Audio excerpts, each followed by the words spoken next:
আসসালামু আলাইকুম রহমতুল্লাহ। আশা করি আপনারা সবাই ভালো আছেন। তো আমার মতো অনেকের ভিতরে প্রশ্ন জাগে যে আমরা যারা জাপানে যেতে চাই, আসলে জাপান যেতে ওভারঅল মানে সব কিছু মিলে কত টাকা খরচ হইতে পারে, ওই বিষয়টা নিয়ে আজকে আমি একটু আলোচনা করব। সবার আগে একটু আমি জানিয়ে রাখি, আমি কিন্তু এখনো জাপানে যাই নাই, তবে জাপানে যাওয়ার প্রক্রিয়াতে আছি। হ্যাঁ, তো এইখানে প্রক্রিয়াতে আমি যে জিনিসগুলো ফেস করতেছি, ওই জিনিসগুলো আপনাদের সামনে তুলে ধরবো, যে আসলে আপনারা যাতে একটা প্রপার ক্লিয়ার একটা আইডিয়া থাকে যে জাপান একবার বাংলাদেশ থেকে যে প্রক্রিয়া শুরু হয়, এই প্রক্রিয়া থেকে একবার জাপান পৌঁছানো পর্যন্ত, তারপর জাপানে কয়েক মাস থাকা, প্রত্যেকটা সময় মিলে মানে প্রত্যেকটা জিনিস মিলে আসলে মোট ওভারঅল কত টাকা খরচ হইতে পারে বা আনুমানিক কত টাকা খরচ হয়, এই বিষয়টা আমি একটু বিস্তারিত আপনাদের সামনে ব্যাখ্যা করব। আমি জিনিসটা একটু লিখে রাখছি, তো ওখান থেকে আপনাদেরকে কিছুটা বলার চেষ্টা করবো আর কি। হ্যাঁ, সবার আগে বলে রাখি যে জাপান যাওয়ার জন্য আমাদের বেশিরভাগ বাংলাদেশ থেকে যারা যায়, তাদের বেশিরভাগই হলো ল্যাঙ্গুয়েজ কোর্সে যায় বা ভাষাটা প্রথমেই শেখা লাগে। এখন দেখেন, ভাষা শেখার জন্য বিভিন্ন এজেন্সি আছে, তবে আমি যেটাতে শিখি সেটাতে ফ্রিতে শিখি। সেটা হলো নেক্সাস গ্রুপ, সেটাতে ফ্রিতে শেখায়। এমন আরও হয়তো আপনারা একটু খোঁজ নিলে পাবেন, আরও কয়েকটা তেমন আছে। আর কিছু আছে পেইডগুলো তো আপনারা করতে পারেন, ওইগুলো ভালো সার্ভিস দেয়। তো একটু খোঁজ খবর নিয়ে করবেন যে আপনার পরিচিত কেউ, কোনো বন্ধু বান্ধব কেউ যদি করে থাকে, তাহলে ওই হিসাবে আপনি পেইডগুলোতে ঢুকতে পারেন, এটাতে কোনো সমস্যা নেই। তবে যদি আপনি পেইড কোর্সে ঢুকেন, তাহলে আনুমানিক আপনার 10 থেকে 15 হাজার টাকা ধরে নিতে পারেন, যেহেতু যাওয়া আসা একটা গাড়ি ভাড়ার একটা বিষয় আছে। তারপরে আপনি ওইখানের জন্য প্রস্তুতি নিচ্ছেন, ওইটা একটা বিষয়। তারপর আবার এখানে একটা কোর্স ফি আছে।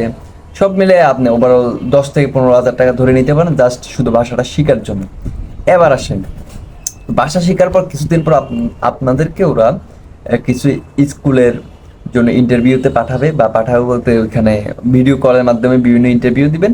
তো ইন্টারভিউতে যদি সিলেকশন হয়ে যান, এখানে ওভারঅল 17 হাজার টাকার আশেপাশে সিলেকশন ফি লাগবে। এটা হলো প্রথম খরচ। দ্বিতীয় খরচ হলো আপনার সার্টিফিকেট, যে সার্টিফিকেট বাংলাদেশের যে সার্টিফিকেটগুলো আছে, সেই সার্টিফিকেটগুলোকে অনুবাদ করে জাপানে পাঠাইতে হবে। হ্যাঁ, তো আমাদের যে সার্টিফিকেটগুলো, এগুলো তো জাপানিজ, ওরা সব কিছু তো আর বুঝবে না। তো এই জন্য আমাদের এই সার্টিফিকেটগুলো অনুবাদ করানো লাগে। তো অনুবাদ করানো বাবদ এখন বিভিন্ন জায়গায় বিভিন্ন খরচ নেয়, এটা আপ ডাউন হইতে পারে। তবে এই অনুবাদ খরচটা 15 হাজারের আশপাশে, বেশিও হইতে পারে, কমও হইতে পারে, যে যেভাবে ম্যানেজ করে নিতে পারে। এবার দেখা গেলো আপনি অনুবাদ করে ফেলছেন আপনার ডকুমেন্টগুলো, সার্টিফিকেটগুলো, এবার এগুলো তো জাপানে পাঠাইতে হবে, যেহেতু আপনার অ্যাম্বাসির একটা বিষয় আছে, স্কুলে ওরাও আপনার অনেক কিছু দেখবে। ওভারঅল বিষয়টা মিলে ডকুমেন্ট পাঠানোটা নিবে 3 হাজার টাকার আশেপাশে। ডকুমেন্ট পাঠানোর বিভিন্ন কোম্পানি আছে অবশ্য বাংলাদেশে, তো ওদেরকে আপনি দিলে প্রায় 3 হাজার টাকার আশপাশে ডকুমেন্ট পাঠাইতে লাগবে। তো এখানে গেলে 17 হাজার, 15 হাজার, 3 হাজার। এরপর আসলে সবচেয়ে বড় খরচটার মধ্যে একটা খরচ হলো, আপনি স্কুলে সিলেক্ট হয়ে গেলেন বা স্কুলে টিকে গেছেন, ডকুমেন্টও পাঠাই দিলেন, এবার স্কুল ফি দিতে হবে একটা। আপনি জাপানে যাওয়ার আগে স্কুল ফিটা ওদেরকে পে করে দিতে হবে। সেটা স্কুল ভেদে কম বেশি হইতে পারে, কিছু স্কুলে 5 লাখ, কিছু স্কুলে মানে বাৎসরিক, এখানে বাৎসরিকের মানে পুরো 1 বছর কথা বলতেছি, কিছু স্কুলে 6 লাখ, কিছু স্কুলে 7 লাখ হইতে পারে। তো আমি ওভারঅল 6.5 লাখ ধরলাম, যেহেতু কম বেশি হইতে পারে, এই জন্য একটা রাফ হিসাব করলাম যে 6.5 লাখ। তারপর আসেন, আপনি ওই দেশে যাবেন, এখন তো আপনার থাকা লাগবে, না থাকলে তো আর হবে না।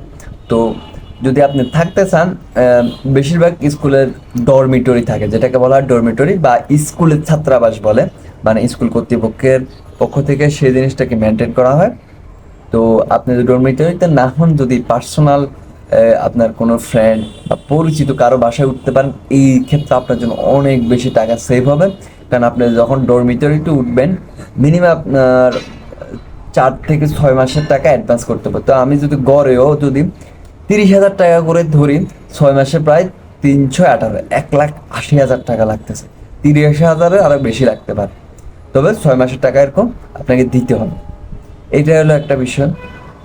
তার মানে 1,80,000 টাকা আপনি জাস্ট ধরে নেন যে আপনার এটা খরচ হতে পারে, যেহেতু আপনি ছাত্রাবাসে যদি উঠেন। তবে ছাত্রাবাসে উঠলে একটা সুবিধা হলো যে ওখানে আপনার কোনো কিছু কিনা লাগতেছে না, ওখানে ফ্রিজ থাকবে, এয়ার কন্ডিশন থাকবে, রান্নার হয়তো হাঁড়ি পাতিল রান্না করা লাগবে না, খাবার ওরাই করে দেয়। তো এটা গেল ডরমিটরির খরচ। আর যদি এটা আপনি সেভ করতে পারেন, আপনার পরিচিত থাকলে তো ভালো কথা, তাহলে এই টাকাটা আপনার প্রায় 2 লাখ টাকার মতো সেভ হয়ে গেল। তারপরে আসেন এবার আপনি সব কিছু হইল, আপনাদের বিমানে তো যাইতে হবে, বিমান টিকিটে একটা খরচ আছে না? তো বিমানের টিকিট অবশ্য উঠানামা করে, তবে ওভারঅল আপনি 50,000 টাকা ধরে নিতে পারেন যে বিমান টিকিট, তার মানে 50,000 টাকাও গেল ওভারঅল। তারপরে গেল আপনি যে ওইখানে গেলেন, এখন প্রথম মাসে যদি আপনার জব না পান, প্রথম মাসে যদি আপনি একটা চাকরি করতে না পারেন, ওই মাসটা আপনাকে চলা লাগবে না? অবশ্যই চলা লাগবে, তো একটা খরচ আছে না? তো ওই খরচটার জন্য আপনি ওভারঅল ধরতে পারেন যে দেশ থেকে আরও 1 লাখ টাকা নিয়ে গেলেন, এটা একটা বিষয়। আবার বিভিন্ন এজেন্সি, এবার এজেন্সিরা যে আপনাকে ওভারঅল জিনিসটা কইরা দিল, প্রত্যেকটা জিনিস সাজাইয়া দিল, আপনার ডকুমেন্ট পাঠাইলো, আপনাকে অ্যাম্বাসি করে দিল, তো এজেন্সিরও একটা খরচ আছে। এখন কিছু এজেন্সি 3 লাখ টাকা নেয়, কিছু 2 লাখ নেয়, কিছু আছে 1 লাখ নেয়, এগুলো আলো এজেন্সি বেঁধে ওরা বিভিন্ন ওদের রিকোয়ারমেন্ট থাকে ওই হিসাবে। তো আমি আমারটা বলতেছি, আমার এখানে ওরা আগে থেকে আমাকে বলে দিছে যে ওরা 1 লাখ টাকা নেবে প্রত্যেকটা কাজ শেষ হওয়ার পর। হ্যাঁ, মানে আগে নেবে না, শেষ হওয়ার পর নেবে। এজেন্সি ফি ধরেন 1 লাখ টাকা, আচ্ছা ঠিক আছে। এখন জাপানে যাবেন, জাপানের জামা কাপড় অনেক বেশি এক্সপেন্সিভ, বিভিন্ন জিনিসপত্র অনেক বেশি এক্সপেন্সিভ।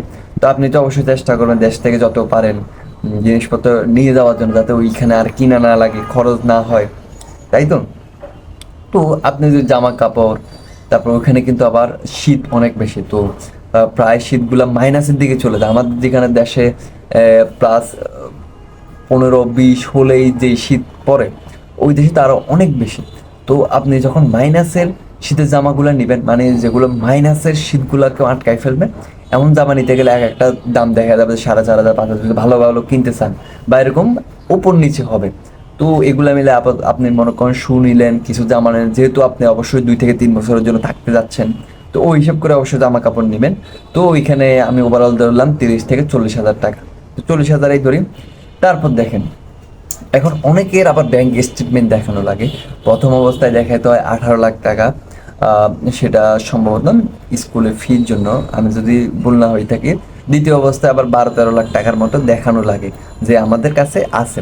তো এই টাকাগুলো তো সবার কাছে থাকে না, সব গার্ডিয়ানের কাছে, সবাই তো আর আমাদের মতো মধ্যবিত্ত, সবার কাছে তো এই টাকাটা থাকবে না। তো এইটা করার জন্য বিভিন্ন ব্যাংক ওরা কি করে, একটা চোরাই পন্থা অবশ্য, যে ওই ব্যাংকের এমডি বা বড় বড় ঊর্ধ্বতন কর্মকর্তা আছে, তাদেরকে কিছু টাকা দিলে, দেখা যায় 15-20 হাজার টাকা দিলে ওরা এই 18 লাখ টাকা 19 লাখ টাকা আমাদের সেই অ্যাকাউন্টে দেখাই দিবে। তো দেখাই দিলে ওদের যে একটা খরচ আছে না, এটা যেহেতু 2বারের মতো দেখাইতে হবে, প্রায় 15,000 করে যদি ধরি, তারপর 30,000 টাকা হয়ে যাচ্ছে। তা এখন আমি যদি সবগুলা যোগ করে 17,000, 15,000, 3,000, 6,50,000, 1,80,000, তারপর 50,000 হলো বিমান ভাড়া, অতিরিক্ত টাকা 1 লাখ, এজেন্সি হলো 1 লাখ, তারপরে জামা কাপড় বা বিভিন্ন জিনিসপত্র মিলে 40,000, তার ব্যাংকে হলো ওই আমাদেরকে যে টাকাগুলো অ্যারেঞ্জ বা টাকাগুলো শো করাবে, ওইটা একটা আরও 30,000। তো এইটার পিছনে আরও আনুষঙ্গিক কিছু আছে, যেমন ধরেন আপনি যদি ভিসা করাইতে চান ওইখানে, বা পাসপোর্ট, সম্ভবত পাসপোর্ট হবে, পাসপোর্ট করাইতে ওইখানে একটা খরচ আছে, ওইটাও এটার সাথে ইনক্লুড করে নেবেন। আমি পাসপোর্ট ছাড়াই হিসাব করতেছি, এখানে প্রায় 11,75,000 টাকা আপনার লাগবে একবার জাপান পৌঁছানো পর্যন্ত, প্রায় ধরতে পারেন প্রায় 12 লাখ টাকা। তো আপনারা একটা ওভারঅল আমি আইডিয়া দেওয়ার চেষ্টা করছি জাপান যাইতে আসলে কত টাকা লাগে। ওভারঅল এই 12 লাখ টাকার আশেপাশে যাবে, হয়তো আরও 2-1 লাখ টাকা কম বেশি হবে। তো আশা করি আপনারা সবাই ভালো থাকবেন, আর আমার জন্য দোয়া করবেন, আমার যে ইচ্ছাটা আছে সেই ইচ্ছাটা যাতে আল্লাহ পূরণ করে, আর যদি জাপান আল্লাহ কবুল করে। এর পরবর্তী ভিডিওগুলো আপনারা দেখবেন অবশ্যই। তো ভালো থাকবেন, আল্লাহ হাফেজ, সায়োনারা। সায়োনারা মানে হলো বিদায়।